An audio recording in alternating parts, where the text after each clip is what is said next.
आपका स्वागत है आपके अपने चैनल महाअध्ययन में। वीडियो को लाइक करें और चैनल को अगर अभी तक सब्सक्राइब नहीं किया है तो सब्सक्राइब कर दें। आज हम करने जा रहे हैं 7वीं कक्षा की वर्कशीट नंबर 3 और ये हमारी वर्कशीट है हिंदी की। और हमारा जो पाठ चल रहा है या कहें कि हमारी जो कविता चल रही है वह है वही पुरानी कविता जो हमारी पिछली वर्कशीट में भी थी, और आज हम उसका तीसरा भाग पढ़ने वाले हैं। तो हम पंछी उन्मुक्त गगन के। चलिए बढ़ते हैं आगे।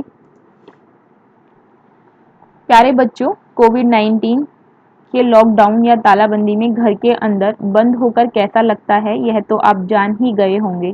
तो सोचिए, पिंजरे में कैद पक्षी को कैसा लगता होगा। आइए इसी बारे में जानते हुए हम पंछी उन्मुक्त गगन के तीसरा भाग पढ़ते हैं। और आपको याद ही होगा हमारी कविता के कवि हैं शिव मंगल सिंह सुमन। हमें हमारी कविता और पाठ दोनों में ही दो चीज़ें जो बहुत ज़्यादा ध्यान रखने की होती हैं, वो उसका नाम और दूसरा उसको लिखने वाले का नाम। आइए बढ़ते हैं हम अपनी कविता के तीसरे पैरा की तरफ। होती सीमाहीन क्षितिज से इन पंखों की होड़ा होड़ी। होती सीमाहीन क्षितिज से, यानी सीमाहीन, जिसकी सीमा नहीं है, उस आसमान में पंखों की एक बहस सी छिड़ जाती, होड़ा होड़ी बहस छिड़ जाती, होड़ लग जाती, आपस में होड़ लग जाती। या तो क्षितिज मिलन बन जाता या तंती सांसों की डोरी। या तो आसमान का वह किनारा जिसकी सीमा नहीं है, वहां पर हम पहुंच जाते, मिलन बन जाता, क्षितिज मिलन बन जाता, यानी क्षितिज से मिलन हो जाता। मतलब या तो पंछी अपनी मंजिल तक पहुंच जाता, नहीं तो उस मंजिल तक पहुंचने की चाहत में वह इतना उड़ता कि उसके प्राण पखेरु उड़ने को हो जाते। यानी कि देखो यहाँ पे तंती सांसों की डोरी। तंती सांसों की डोरी मतलब वह अपने मृत्यु के बहुत नजदीक पहुंच जाता। नीड़ न दो चाहे टहनी का आश्रय छिन्न भिन्न कर डालो।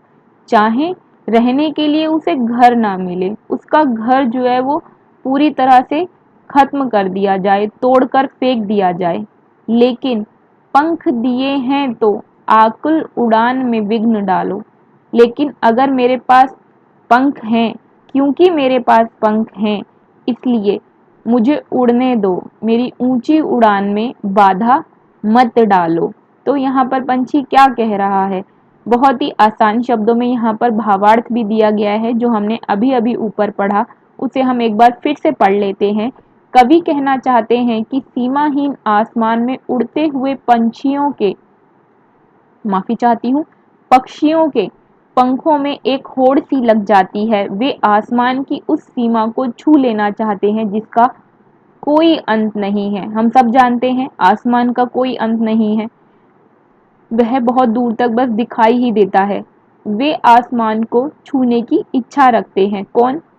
पक्षी आसमान को छूने की इच्छा रखते हैं, चाहे फिर इसके लिए उन्हें अपने प्राण ही क्यों ना देने पड़े।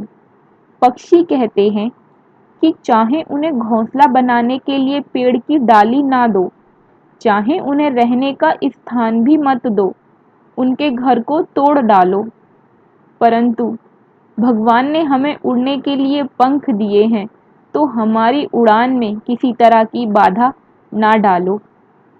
यहाँ पर शिवमंगल सिंह सुमन ने इन थोड़ी सी पंक्तियों के माध्यम से पक्षियों के जरिए से जो बात कही है उसे आप बहुत अच्छे से समझ सकते होंगे, क्योंकि इस दरमियान आप घर में रह रहे हैं और आप इस बात को समझ सकते हैं कि जब आप जानते हैं घूमना फिरना, टहलना, लोगों से मिलना, और इतना सब होने के बाद भी, आपके अपने रिश्तेदार वगैरह सब होने के बाद भी आपको घर में रहना पड़ रहा है, तो कैसा लगता होगा। तो सोचिए पक्षियों को कैसा लगता होगा जब उन्हें पिंजरे में कैद कर लिया जाता है। तो आइए करते हैं अपने प्रश्न उत्तर। आज हमने क्या सीखा? प्रश्न है पहला, पक्षी उन्मुक्त रहकर अपनी कौन कौन सी इच्छाएं पूरी करना चाहते हैं। पक्षी आसमान को छूने की इच्छा पूरी करना चाहते हैं। दूसरा प्रश्न है, पक्षियों को पालना उचित है अथवा नहीं? अपने विचार लिखिए। नहीं, पक्षियों को पालना उचित नहीं है, क्योंकि इससे उनकी स्वतंत्रता छीन जाती है।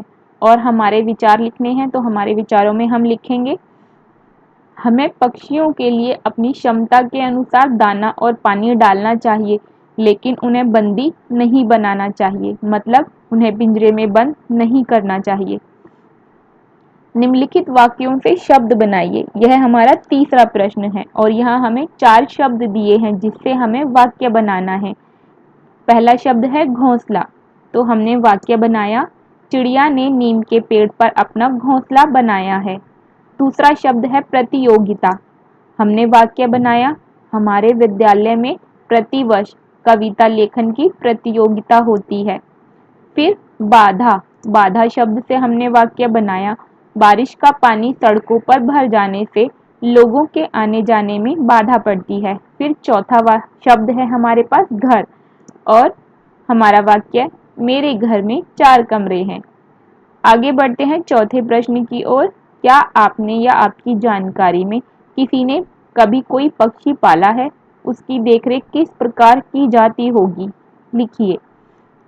अगर आपने ऐसा देखा है तो आप उसे लिखेंगे, और अगर नहीं देखा है तो सोच कर लिखेंगे। हमारे प्रश्न का उत्तर है यह है, हमारी गली में एक घर में तोता पाला गया है। उसे एक बड़े से पिंजरे में रखा जाता है और उसे खाने के लिए हरी मिर्च, टमाटर, अन्य कच्ची सब्जियां और फल भी दिए जाते हैं। उसके पीने के लिए पानी का बर्तन भी पिंजरे में रखा जाता है। मैं उम्मीद करती हूँ आपको यह वीडियो पसंद आई होगी, आपकी वर्कशीट को करने में यह सहायक सिद्ध हुई होगी।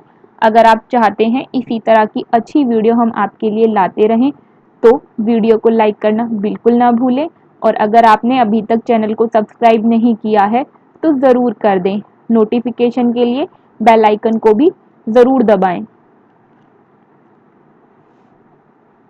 आपका कोई प्रश्न है तो कमेंट बॉक्स में लिखें। Thank you.